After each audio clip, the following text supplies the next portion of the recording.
So first of all, I'd like to thank Urban Studies for inviting me to give this lecture. It's a deep honor, and I am only deeply apologetic that I was not able to deliver this in person due to family care reasons.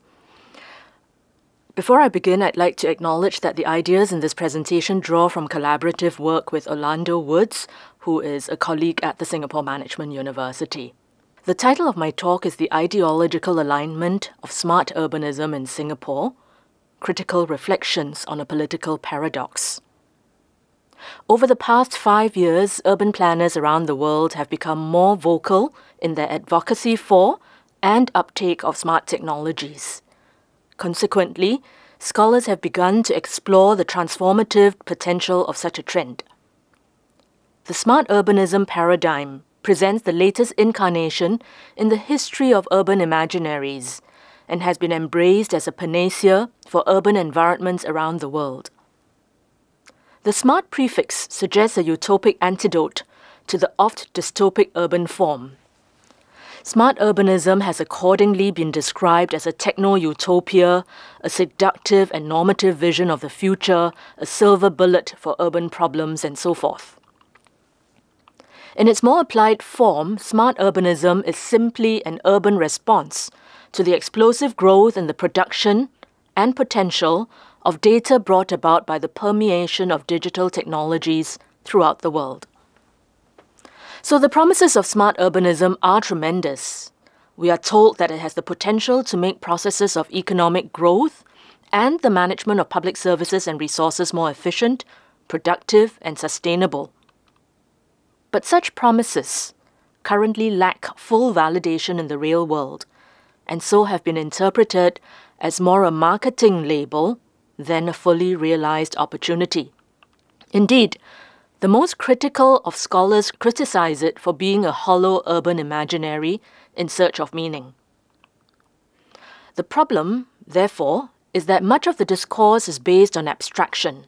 The existing preoccupation with the technological underpinnings of smart urbanism have rendered the discourse technocratic and built on the assumption that complex social situations can be disassembled into neatly defined problems that can be solved or optimized through computation. Blinkered by such reductionistic and functionalist biases, scholarship has been criticized for embracing the solutions to the manifestations of urban problems, rather than addressing their root causes. All these views reveal the considerable gap that has emerged between smart urbanism as a concept and in its more applied forms. More critically attuned scholars reveal the irony that smart urbanism is far from apolitical and non-ideological, and accuse it of being a depoliticized project that largely plays out according to the terms of profit-maximizing multinational technology companies. The danger, therefore, is that the ideology of smart urbanism is as much about enhancing a city's competitiveness and cachet so as to attract social and economic capital investment, as it is about the betterment of urban environments and their inhabitants. To reconcile such a distinction, there have been growing calls for scholarship that is theoretically informed, application-focused, and critical in outlook. So in this paper, what we seek to do is to talk through Singapore's Smart Urban Initiative and unravel a series of paradoxes that lie at the heart of smart urbanism here in Singapore. In so doing, we separate the various actors, the agencies and ideas that are embedded within the assumptions of smart urbanism, and explore how they can disrupt old and/or bring about new geometries of power. To this end, we advance the conceptualization of fourth space as an idealized vision of an urban future to which urban planners and policymakers may aspire and critical scholars find robust. So the lecture is divided as follows. The first section examines the promise of smart urbanism, the second, the premises of smart urbanism, providing an overview of existing scholarship on the topic. The following two sections will focus specifically on Singapore, first by introducing the praxis of smart urbanism in Singapore, then by critically interrogating the Smart Nation initiative through an exploration of 4 paradoxes. First, ideology praxis. Second, efficiency control. Third, access choice. And finally, smart governance and smart citizenship. I argue that these paradoxes underpin any smart urbanism initiative, but also demonstrate how these paradoxes play out particularly in the Singapore context. The final section introduces the concept of fourth space and identifies its emancipatory potential. So, the promises of smart urbanism. Smart urbanism has become a normative aspiration for the urban future. In fact, it would appear to be an almost inescapable reality for urban environments around the world, the only difference among cities being the pace and the extent to which the transition occurs. To resist smart urbanism would be to deny the reality that digital technologies and the data they produce have become the traceable evidence of the socio-cultural worlds that we inhabit, of the economic value that is being created, and the forms of governance, power, and control to which we must adhere. The promises of smart urbanism are therefore as endless as they are aspirational, and as abstract as they are future-focused. The idea of smart urbanism is one of seemingly unlimited potential. Accordingly, such visions have served to productize the city, rendering it into a marketable commodity that citizens or consumers are being persuaded to buy into. The hyperbolic, highly corporatized nature of the rhetoric of smart urbanism is evident in this particular quote. The promises of optimal speed, efficiency, and convenience reflect the convergence of goals around the universalizing aim and assumed appeal of being faster and better than everything that came before. While smart technologies are discursively positioned as having the potential to ameliorate the gamut of urban maladies, they are thought to be able to resolve traffic congestion, pollution, improve logistical efficiency, boost productivity, economic competitiveness, promote more equitable access to services, and so on. A city's smartness is indexed to its ability to efficiently and effectively rationalize the planning and management of cities, or in other words, to introduce automated feedback loops that respond to and learn from various data. Smart technologies are therefore harnessed with a view to realizing an efficient, technologically advanced, green, and socially inclusive city that maps smartness across all the main facets of urban space: its economy, transport networks, governance, environment, housing, and inhabitants. The technocratic underpinnings of smart urbanism promise to suppress the role of politics in managing the provision of and equitable access to public services. Resource allocation is said to be optimized based on the irrefutable logic of data rather than the decisions of politicians, resulting in what has been termed a post-political world of fairness and equality. Indeed, the success of smart urbanism is underpinned not just by the cooperation of citizens, but also their collaboration in designing a mutually beneficial urban future. Doing so involves creating and realizing the notion of a smart citizen that is predicated on the notion of sharing. This involves both providing the inputs needed to power a smart city by sharing private data and sharing the responsibility for the management and improvement of civil society with government and private sector agencies. Despite such promises, the reality is that smart urbanism represents a technocratic and therefore a singular vision of urban development that sits uneasily with pre-existing notions of neoliberal urbanism. The fact that the smart signifier is so abstract renders it liable to misappropriation for political means.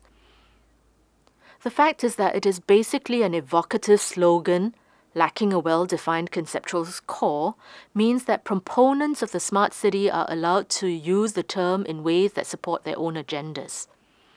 Building on this observation, Rob Kitchen has described it as a hegemonic discourse that is used to further the interests of urban elites. In order to provide a bulwark against such misappropriations, we turn to explore what is needed for smartness to be realized by focusing on the dynamics or the premises of smart urbanism. We now turn to the premises of smart urbanism. The promises of smart urbanism can never be realized until its premises are met. Before such premises can be met, they first need to be identified. We thus seek to identify and explore three themes that are critical to the successful working of any smart urbanism project.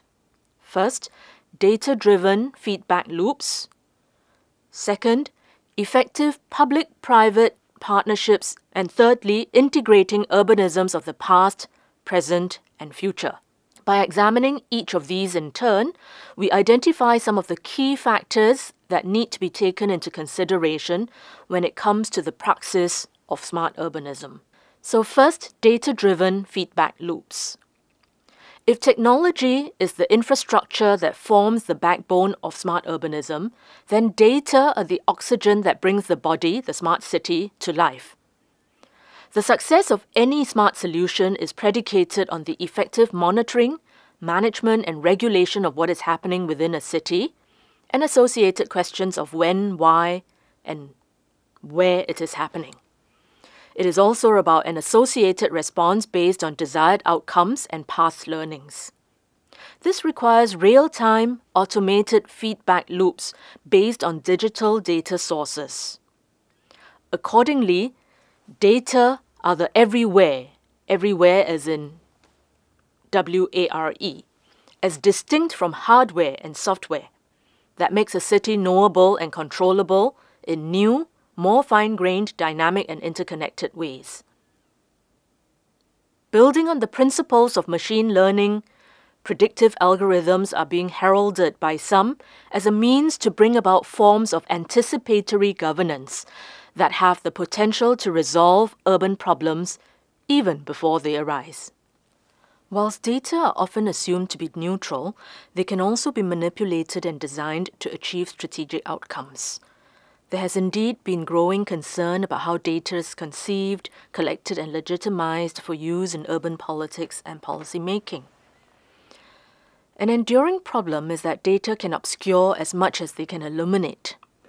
Specifically, data can encourage technocratic forms of governance that reinforce existing power geometries and social and spatial inequalities rather than eroding or reconfiguring them. Thus, as the ability to monitor, track and measure encroaches into ever more walks of life, power can increasingly become concentrated amongst those that have access to data and the feedback loops that they drive. In addition, digital technologies have turned many urban environments into digital marketplaces for the private sector, causing aspects of everyday governance to become an increasingly privatized and therefore corporatized phenomenon that runs the risk of potentially compromising its focus on public service. Combined, this underscores both the importance of data as the lifeblood of smart urbanism and the potential for their manipulation. Now, second, in terms of the premises of smart urbanism, is to have effective public-private or public-public partnerships. Smart urbanism involves a transformation in the governance of cities. Many governments do not have the resources, the capacity or technical skills needed to implement smart solutions autonomously. Hence, partnerships with the private sector are often required. More than ever before, successful urbanism is based on public sector agencies relinquishing control to the private sector, and indeed to other public sector agencies, in order to build smart infrastructures, to implement smart solutions, and bring about positive change. Indeed, as forms of smart urbanism become more embedded, so too will the roles and functions of the public and private sectors become increasingly blurred.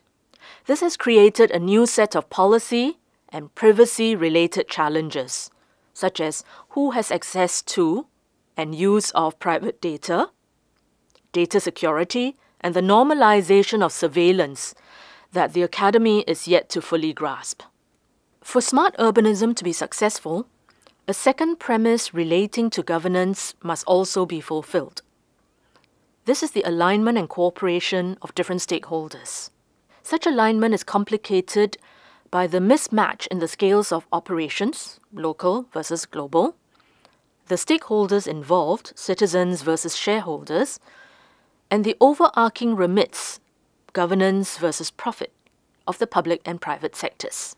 This is apparent, for example, in how technology firms are scaled globally and therefore develop homogeneous technological solutions that do not take into consideration the particularities of place or context. Corporate elites such as IBM, Cisco, Oracle, Siemens all seek to bring detractors into the fold while keeping their central mission of capital accumulation and technocratic governance intact, to quote Rob Kitchen. Third, it is critical for smart urbanism to work that we are able to integrate urbanisms of the past, present, and future. Smart infrastructure has hitherto typically been imposed on what came before. Smart urbanism is therefore a superimposed project that interacts in different ways and with different degrees of success with urban forms, ideas, and politics of the past.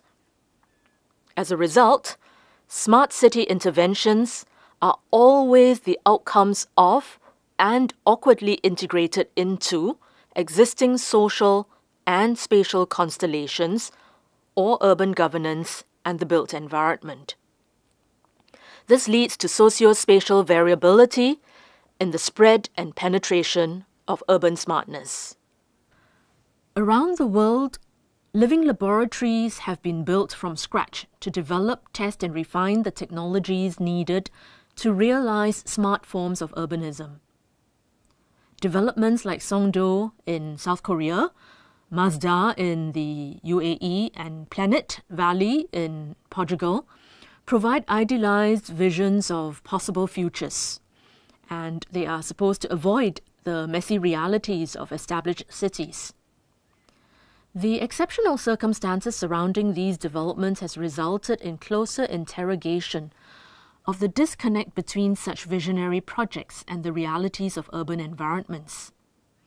Such developments avoid integrating with pre-existing urban forms and are divorced from the social, political, and cultural milieus within which the technologies that they herald will be embedded. Thus, such laboratories develop technology within a socio-spatial vacuum, causing the focus to be on the technology more than on the context in which it is applied. Indeed, there is growing recognition that, when applied to established urban environments, the passivity of such milieus quickly falls away, and the agency of space and time starts to complicate, enable, disrupt, resist, and translate smart urbanism. The relationship between smart technologies and urban environments is therefore recursive, with each serving to transform the other. Having identified some of the key promises and premises that underpin discourses of smart urbanism, we now apply these learnings to the Singapore context. An applied understanding of the opportunities and challenges of smart urbanism is needed, as the discourse currently lacks critical reflection on the wider implications of technologically rooted entrepreneurial urban development, or the consequences of networked urbanism for city administrators and citizens, as Rob Kitchen has so aptly described the situation. Having identified some of the key promises and premises that underpin discourses of smart urbanism, we now apply these learnings to Singapore. Singapore has a relatively long history of national ICT planning. Since the formulation of the first National IT Master Plan in 1980, Singapore has repeatedly reinvented its approach to urban planning and governance in order to stay abreast of developments in technology. Singapore was one of the first cities to embrace the rhetoric of intelligence into its urban imaginarium. The need for ongoing urban transformation in Singapore is real. As an ultra-dense city-state, effective and innovative urban development is a social and economic imperative. intricately intertwined with Singapore's competitiveness and quality of life. Much of Singapore's political validation, in fact, stems from its economic competitiveness and unprecedented development trajectory in the 50 years since independence. Accordingly, smart urbanism has been heralded as the model that will enable Singapore's future readiness and has been aggressively pursued by the government through its Smart Nation initiative. This initiative is the latest of a series of technologically enabled initiatives that have underpinned Singapore's urban policy since the 1980s. Unlike many of its counterparts, Singapore has a relatively long and organic history of national ICT planning. The inaugural Master Plan of 1980 focused on computerizing government agencies, which subsequently expanded to the private sector, and more recently to enhancing connectivity to its residents island-wide. In 1999, the formation of the Infocom Development Authority, or IDA, led the expansion of Singapore's digital infrastructure. Today, 4G networks cover 99% of the island. Mobile phone penetration is almost 150% of the population of 5.5 million. And there are 1.1 million fibre broadband subscriptions. Beyond the upgrading and expansion of ICT infrastructure, IDA also spearheaded the Intelligent Nation 2015 Master Plan, which set out a 10-year strategy to further expand Singapore's ICT capabilities. In 2016, to reflect the ever-growing role of digital technology in the governance of Singapore, IDA was restructured to comprise two separate entities, the Infocom's Media Development Authority, or IMDA, and Government Technology Agency, or GovTech. Whilst IMDA promotes the development and convergence of and regulates the Infocom and media sectors, GovTech drives the digital transformation of government services and the rollout of digital infrastructures and applications. As a key part of the Intelligent Nation 2015 Master Plan, the Smart Nation initiative is Singapore's public-facing vision of its future. The launch of the Smart Nation initiative in November 2014 heralded the next era of urban transformation for the city-state. Singapore's approach to being a smart nation is based on its ability to gather data, interpret that data, glean insights, and then translate those insights into meaningful action. It focuses on 5 key domains: transport, home and environment, business productivity, health and enabled aging, and public sector services, within each of which the government seeks to co-create solutions with both citizens and businesses. In 2016, Juniper Research, a private research consultancy, named Singapore Global Smart City 2016, in recognition of the developments it had made in enhancing mobility, the penetration of digital technologies, and the delivery of public sector services and open data. Such recognition reflects the 3 enablers that have been developed by the government to catalyze the development of solutions. The first enabler relates to facilitating smart solutions through the development of test beds that enable ideas to be prototyped in real-world environments before being rolled out on a larger scale. Changi General Hospital, for example, is home to the Centre for Healthcare Assistive and Robotics Technology, or CHART for short, to enable the development of solutions between academia, industry and research institutions.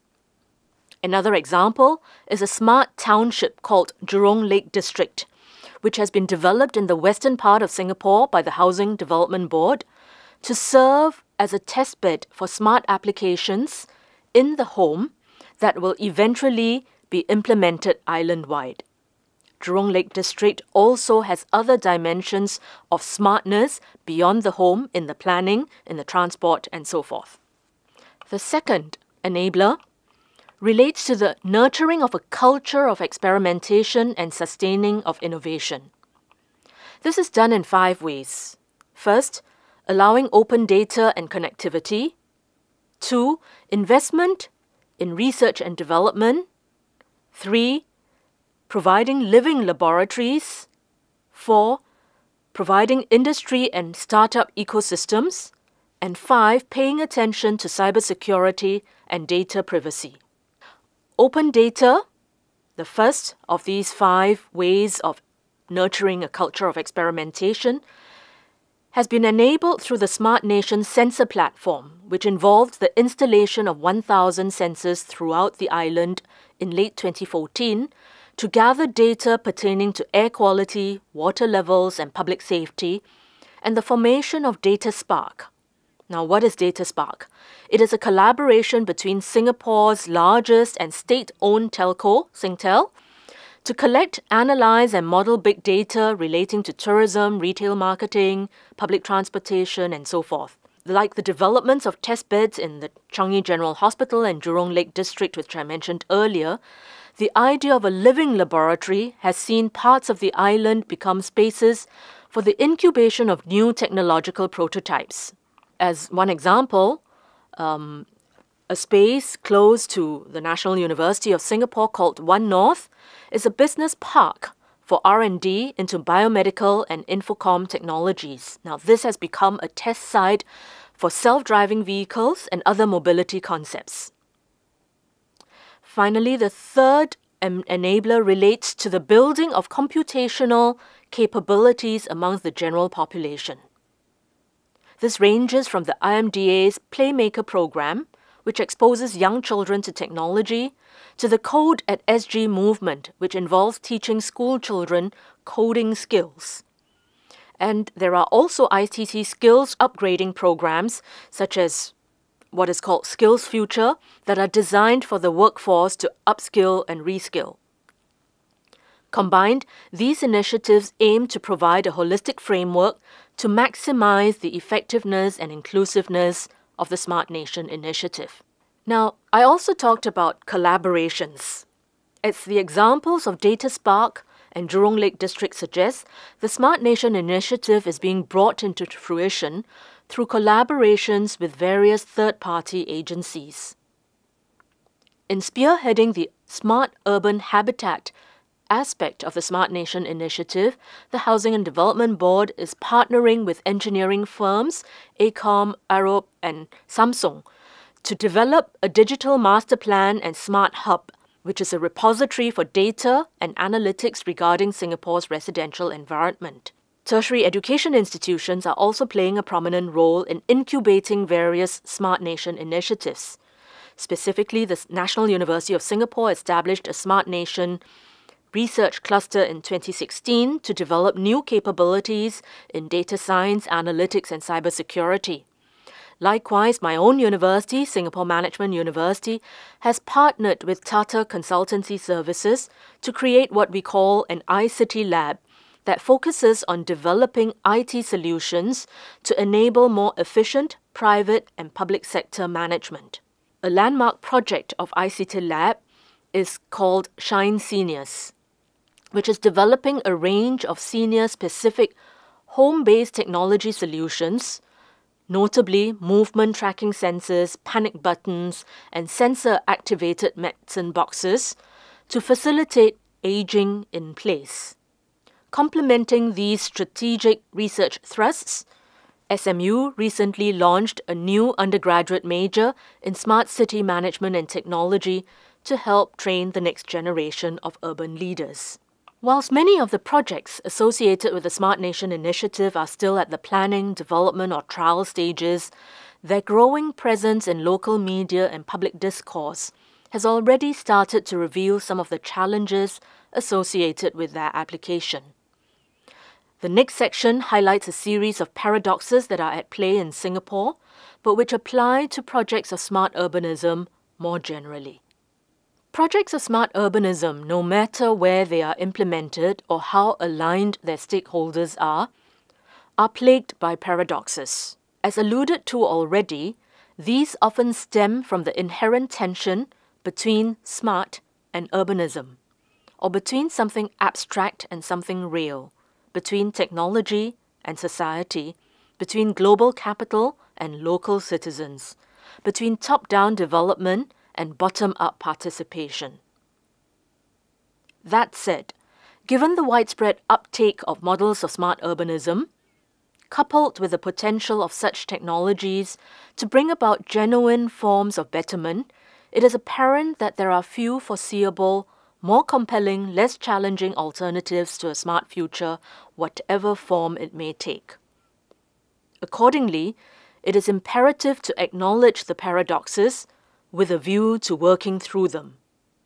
And so, we address 4 paradoxes: ideology praxis, efficiency control, access choice, and smart governance, smart citizenship. We examine them in both conceptual terms and in terms of their application to Singapore. The promises of smart urbanism are tremendous. The problem lies in living up to them. In reality, the praxis of smart urbanism is often uneven or inequitable in its impact. It is sporadic, messy, and highly variable in its ability to bring about greater efficiency or change. Why do we say that? Because the technologies of smart urbanism are imposed on society and space, which means that to the extent to which they are used or misused, understood or misunderstood, applied or misapplied, depends as much on the user as it does on the technology itself. As such, one of the key challenges facing urban planners is to prove that smart technology can bring tangible benefits, and herein is the tension and the paradox between ideology and praxis. In the context of Singapore, despite having been launched more than 2 years ago, Singapore's Prime Minister has recently admitted that tangible results from the Smart Nation initiative are still lacking. This highlights the difficulties in implementing smart technologies and integrating them with legacy systems. More insidious, however, is the view that effective smart urbanism provides tangible benefits at the expense of civic freedoms. The ideology of smart urbanism is based on the notion of technocratic governance, which can threaten to stifle rights to privacy, confidentiality, and freedom of expression, to quote Rob Kitchen. Singapore is renowned for its effective forms of governance, which some already view as autocratic, and there is clearly scope for smart technology to further and justify such hegemony in the name of urban progress and development. Indeed, the Smart Nation discourse follows a similar pattern. The need to implement Smart Nation initiatives is validated by a series of threats that Singapore faces, such as falling birth rates and an aging population, the challenges of sustaining its levels of economic competitiveness and resource scarcity, all of which underscore the ideology of smart urbanism.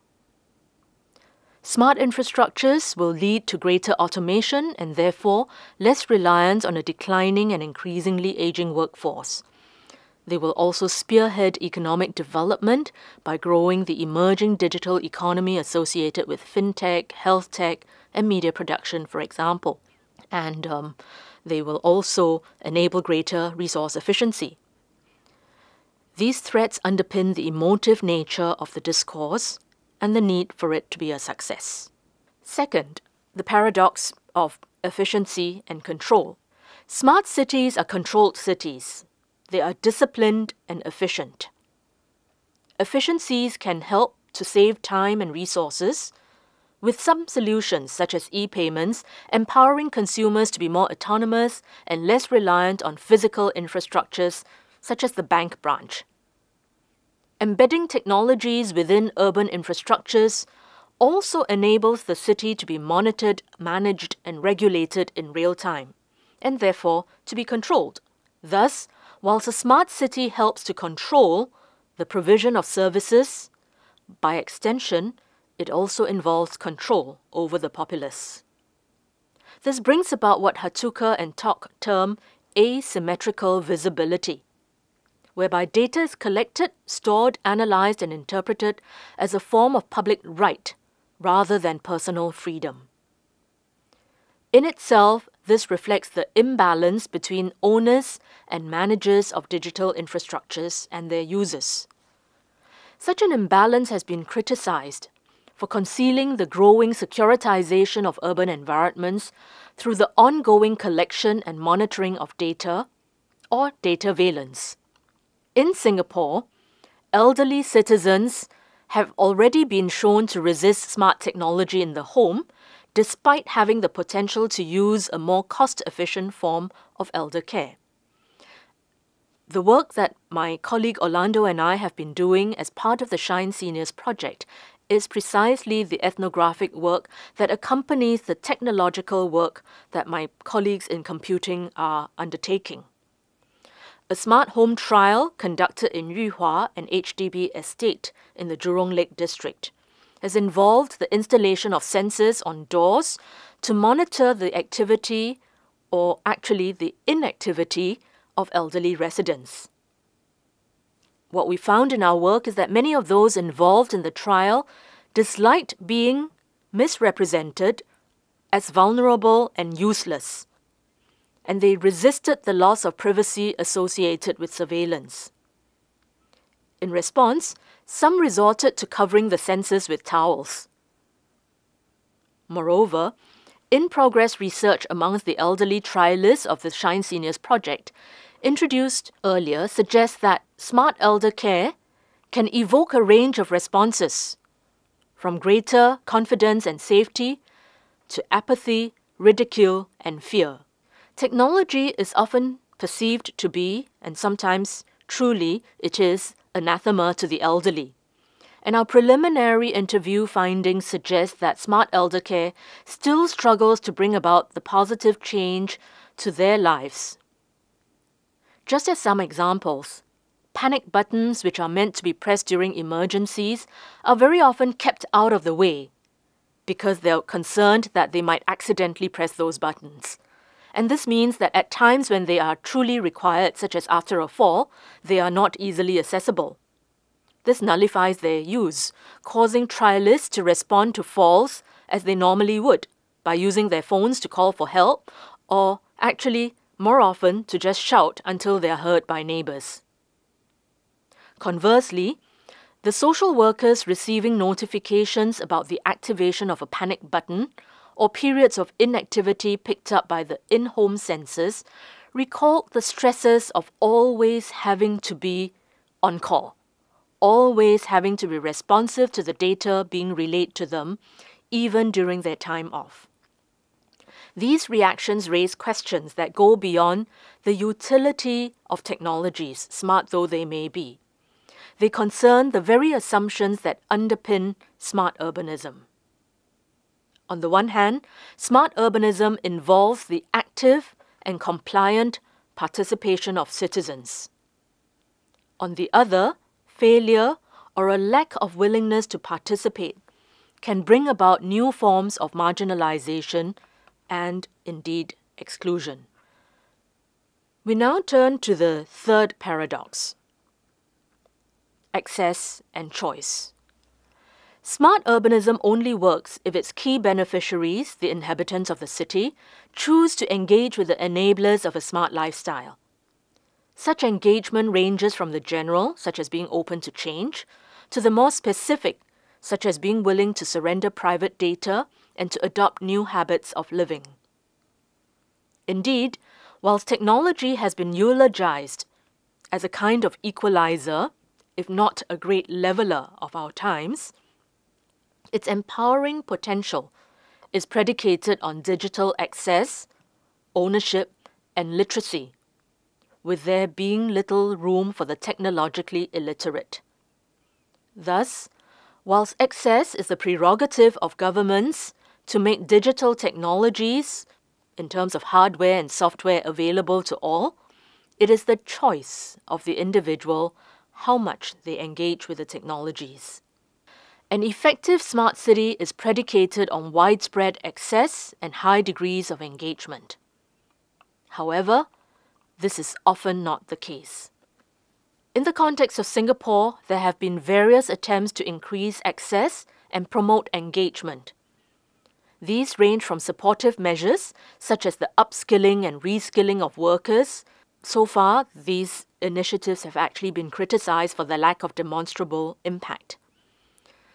But more than just these supportive measures, there are also more thinly veiled forms of coercion. For example, In a bid to encourage digital engagement, the government recently abolished 2G mobile networks, which were popular amongst marginal groups such as the elderly, lower-income families, and low-paid migrant workers. So they had no choice. They were forced to upgrade their phones and cross the digital divide, or at least to reduce the digital divide. Such a move can be seen as a not-so-subtle form of coercion that undermines the free choice of the population. Similarly, a proposed solution to encourage uptake and usage of smart monitoring and healthcare solutions amongst the elderly has been to offer their children income tax relief in return for persuading their parents to comply. For the less well-off, for whom such income tax relief is a welcome relief, it is nevertheless a subtle push to adopt technology void of choice and volition. The three paradoxes outlined above would perhaps be significantly ameliorated if smart governance worked in harmony with a population of smart citizens. This is where the fourth paradox, I think, is paramount. Whilst each category is by no means absolute, the realization of each would presuppose a strong degree of alignment between each stakeholder group, which would as a result minimize the politics embedded within the discourse.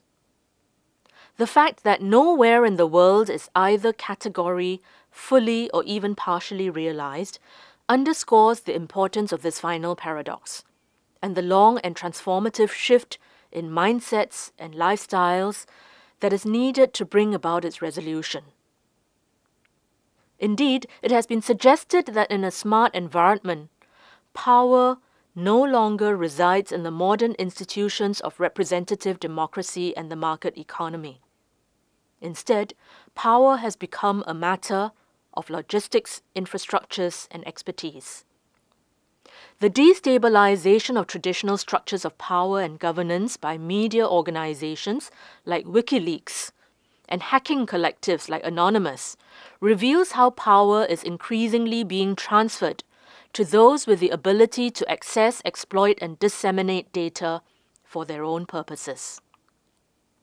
This underscores the importance of such a transformation and reveals the radically disruptive role of technology in defining urban futures. Yet, whilst technology may be the enabler of smart urbanism, both smart governance and smart citizens are needed to realize its full potential. The reality is that smart cities do not need smart governance only. They need smart governments as well. This has radical implications for the ways that both cities and nation-states are managed and developed, and presents a political challenge that governments around the world are grappling to come to terms with. For many decades, Singapore's government has promoted an agenda of technological advancement. More recently, in response to the unique nature and challenges of smart urbanism, this has involved significant restructuring. Given the need for strong public sector alignment and integration, and reflecting the fact that there has been little evidence of such cooperativeness, both GovTech, which I introduced earlier, and the Smart Nation and Digital Government Office, which is a working group comprising staff from the Ministry of Finance, Communications and Information, and the Smart Nation Program Office, they have all recently been centralized to sit no less than within the Prime Minister's office.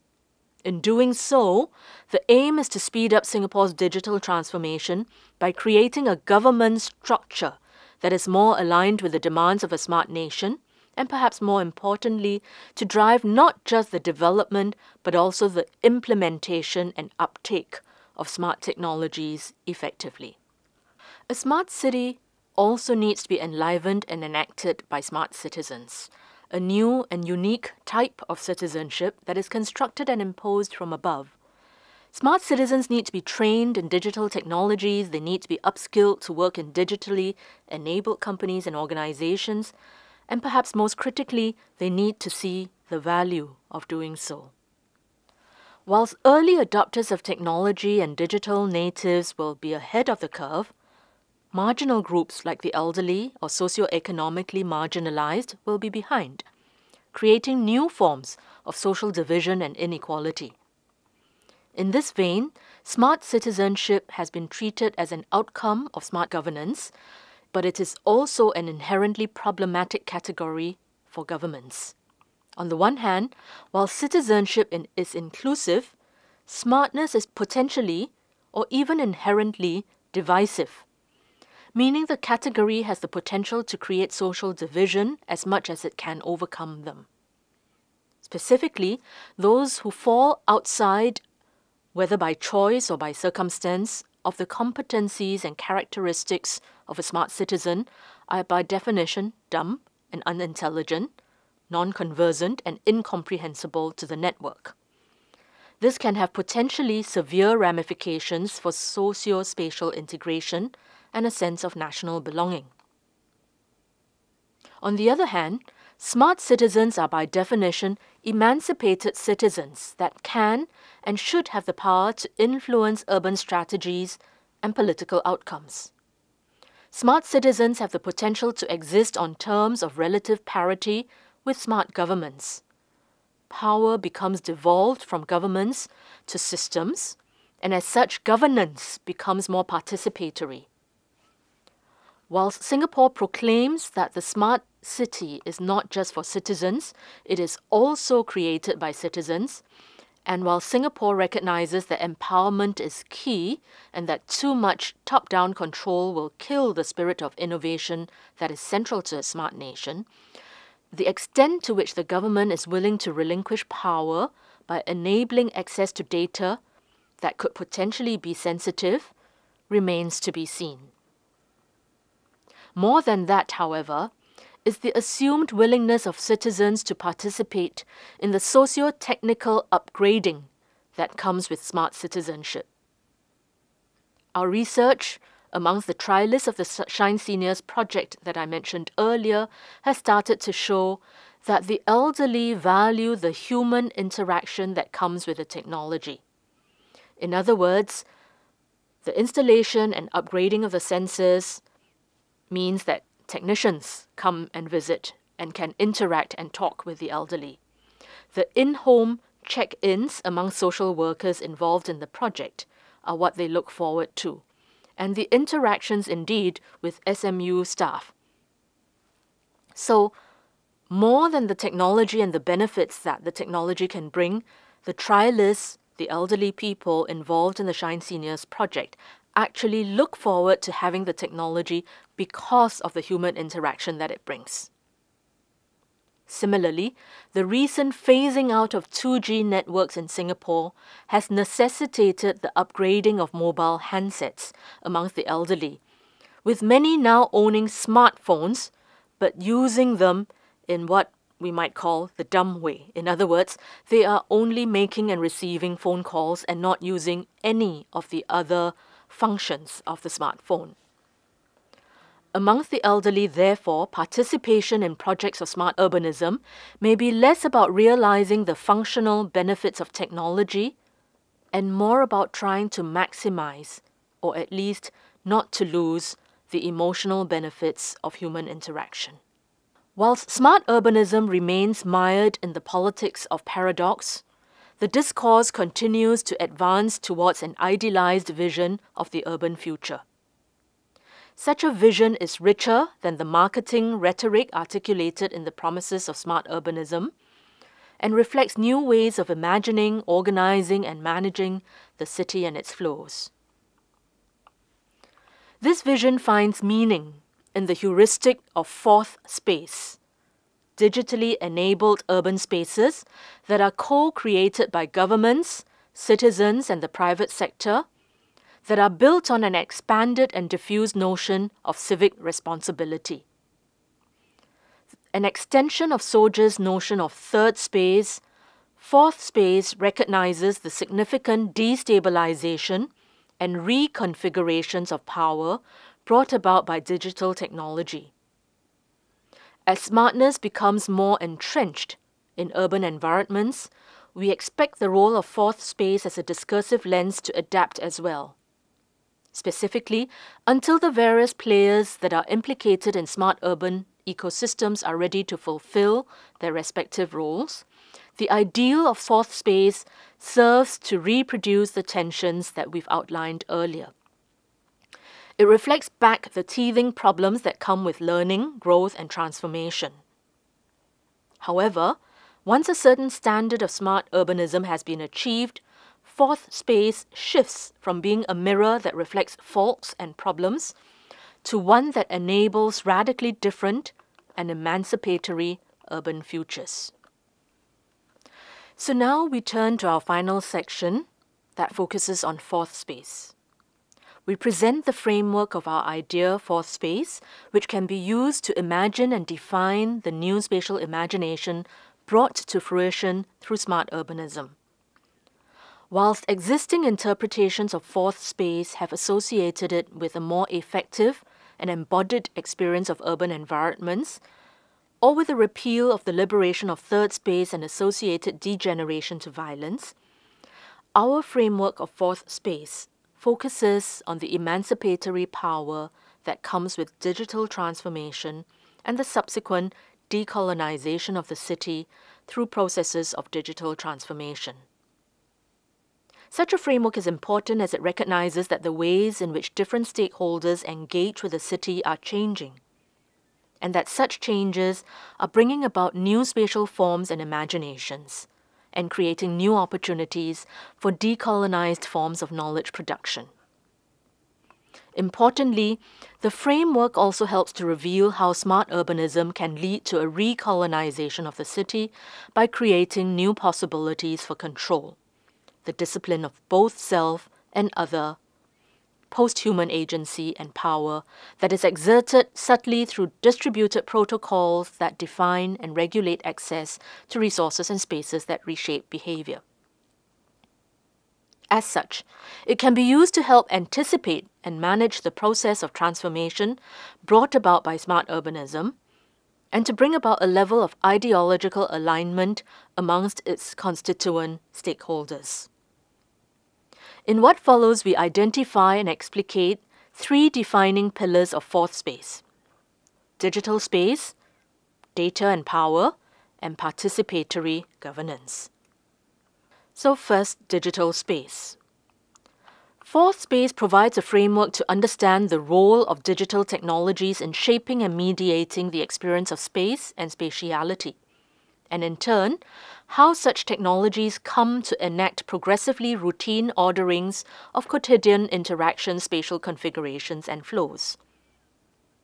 Put another way, fourth space reflects a new blend of everyday spaces that merges the digital with the analog, the online with the offline, and the public with the private. The categories that previously played a normative role in classifying and understanding space become merged and invalidated in a world where digital technologies play a dominant role in social ordering and the construction and contestation of power. Such technologies help to create an intangible territorial layer made of ephemeral appropriations of space with various levels of interconnection, systematization, and complexity. The blending that comes from such interconnections is reflected in studies that show how individuals often assume that virtual or digital space is more public than private. And yet, studies have shown how the loss of privacy in public spaces has caused the sharing of private data to become normalized. Existing labels of spatial ordering are also being emptied of meaning in a digitally defined world. Public spaces have become sites of private digital media consumption, whilst ostensibly private information is increasingly shared publicly through the use of social media. Altogether, this underscores the need for new ways to interpret and imagine urban space. Now, commensurate with the encroachment of digital technologies is the production of unprecedented volumes of data. The inability to comprehend and deploy such data correlates with the new geometries of power embedded within smart urbanism. The nature of power in urban environments has changed dramatically in the face of technical democracy, from being wielded by extra-governmental collectives such as hackers and app developers to being embedded within infrastructures. In Singapore, selected government data is being made available to private app developers in recognition of the fact that digital futures are underpinned by more horizontal processes of co-creation, rather than the top-down design and implementation of public services only. This partial democratization of data reflects an important first step towards relinquishing control of the public domain. Data are a new form of agency and power and its associated rights to the city. And this power rests with those who are able to access and interpret the data in ways that can evoke change. And such change can be both positive and negative. Digital space has led to the creation of new power structures and symmetries that differ radically from their traditional forebears. The rise of hacking collectives and the employment of professional hackers within corporations and government agencies reflects the fact that the digital realm has resulted in such reordering. The cultures of bottom-up programming and hacking have redefined the possibility for ownership of the city, creating opportunities for subversion to become normative in what might be considered processes of decolonization and democratization. Thus, while power is increasingly entwined with the product of discursive tactics of professionals who use scientific surveillance techniques to normalize social behavior, within fourth space, such processes of normalization can work not just both ways, that is, between professionals and society, but indeed in any way, that is, between any and all stakeholders that meet the qualifying criteria of access and interpretation. Thus, contrary to a situation of post-politics wherein the urban becomes a commoditized and algorithmically defined category, fourth space destabilizes normative power structures and creates possibilities for power to become a far more equitable outcome of urban engagement, thus decolonizing the city. On the other hand, it can enable access to information and public services, especially those pertaining to healthcare and education. Yet on the other, it can enable inequalities and injustices to be exposed and forms of protest to foment. Fourth space is an outcome of the democratization of information. Just as the exposure of injustice and inequality increases, so too does the potential to overcome such sociospatial forms of segregation. So now I turn to the third pillar of fourth space, participatory governance. When implemented for the benefit of all, digital technologies and the data they produce can lead to co-constructed urban spaces and ultimately more participatory or decolonized forms of urban governance. Thus, while smart urbanism has been criticized for providing a powerful tool for the production of docile subjects and mechanisms of political manipulation, fourth space recognizes the emancipatory potential of digital technologies and correlates political power and governance with a degree of voluntary engagement with the project of urban inclusiveness. This is recognized in Singapore, where Prime Minister Lee Hsien Loong noted in 2014 that while the government was responsible for creating a smart framework and infrastructure for citizens to contribute to, the participation of the whole nation is vital to make Singapore an outstanding city in the world to live, work, and play. Indeed, whilst it is easy to treat the aggressive promotion of projects of smart urbanism by governments and corporations in a cynical light, such projects are risky because there is a lack of clarity around what the outcomes may be, not because of what they will be. As discussed earlier in relation to smart elder care in Singapore, the gap between technology in its abstract and applied forms reveals the range of outcomes that can result from technological interventions, Some desired, others not. Despite the marketing spiel, smart urbanism provides an opportunity for more bottom-up participatory forms of governance that can disrupt and redefine the normative viewpoint from which such cynicism stems. As digital technologies continue to disrupt and shift or remove the boundaries that encompass traditional categories of power, society, and space, more transgressive understandings take their place. The socio-political ramifications of this are huge and extend not just to vertical forms of governance, that is, governors and governed, but to horizontal forms as well, that is, within and between social groups. Households, for example, are encouraged to become interconnected webs of mutually supportive actors and are discouraged from being isolated units that operate independently of each other. Civic responsibility takes on a meaning that expands beyond an individual's family, home, or environment, as the interconnectedness of individuals encourages them to become more mutually accountable for their surroundings. In Singapore, littering can now be reported in real time through an app developed by the National Environment Agency, whilst utilities provider Singapore Power encourages households to take charge of their utilities expenditure by reading their own meters and uploading their scores using an app.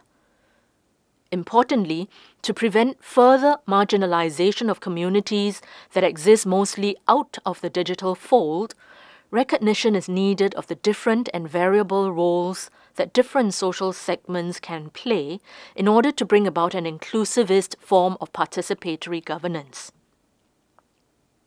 Whilst marginal segments may never be direct influences, it is important that they are integrated into the webs and spaces of social influence, from which new forms of governance may stem.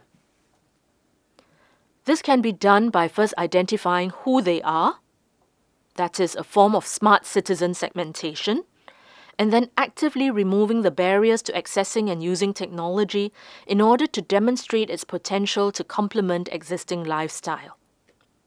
With this in mind, fourth space represents an expansion of civic horizons and a redefined role of citizens as active stakeholders in the urban enterprise. So now let me turn to some concluding remarks. Smart urbanism, we posit, cannot be avoided.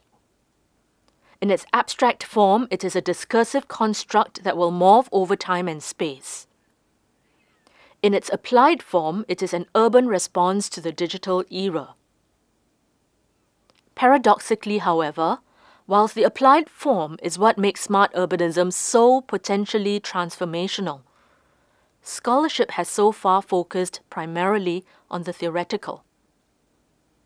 That said, learnings from systems and complexity theory highlight the fact that in order to fully understand the opportunities and challenges presented by digital infrastructures, there is a need to unravel the relationships that bridge ideology and praxis, technology and society, the smart and the urban, through a more sustained empirical focus on the application of smart technologies.